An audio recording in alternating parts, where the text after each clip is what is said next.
நம்ம இன்னைக்கு gold rate பார்க்க போகிறோம். இன்னைக்கு பார்த்தீங்கன்னா 7,940 ரூபாய். அதாவது சனிக்கிழமை வந்து 7,890 ரூபாய் இருந்தது. 100 ரூபாய் குறைஞ்சிருந்தது. எல்லாரும் சந்தோஷப்பட்டோம். திரும்பி இன்னைக்கு திங்கக்கிழமை, ஞாயிற்றுக்கிழமை வந்து மார்க்கெட் கிடையாதுனால எதுவும் சேஞ்சஸ் இல்லாமல் இருந்தது. திரும்பி திங்கக்கிழமை இன்னைக்கு பார்த்தீங்கன்னா திரும்பி 50 ரூபாய் ஏறிடுச்சு.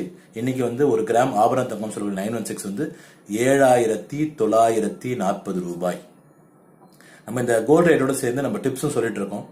இன்வெஸ்ட் பண்ணணும்னு நினைக்கிறவங்க ஜுவல்லரியா வாங்கி இன்வெஸ்ட் பண்ணாதீங்க, கோல்டு காயினா வாங்கி இன்வெஸ்ட் பண்ணுங்க. கோல்டு காயினா வாங்கி இன்வெஸ்ட் பண்ணும்போது திரும்பி நீங்க போட்டு கேஷ் ஆக்கணும் போது அதிக பெனிஃபிட் கிடைக்கும். ஜுவல்லரியா வாங்கினீங்கன்னா அதுல வேஸ்டேஜ் எடுப்பாங்க. உங்களுக்கு வாங்கும் போது வேஸ்டேஜ் போட்டு கொடுத்துருப்பீங்க, விற்கும் போது வேஸ்டேஜ் கொடுப்பீங்க. காயினா வாங்கினா வாங்கும் போது வேஸ்டேஜ் கம்மியா இருக்கும், விற்கும் போது வேஸ்டேஜ் கம்மியா இருக்கும்.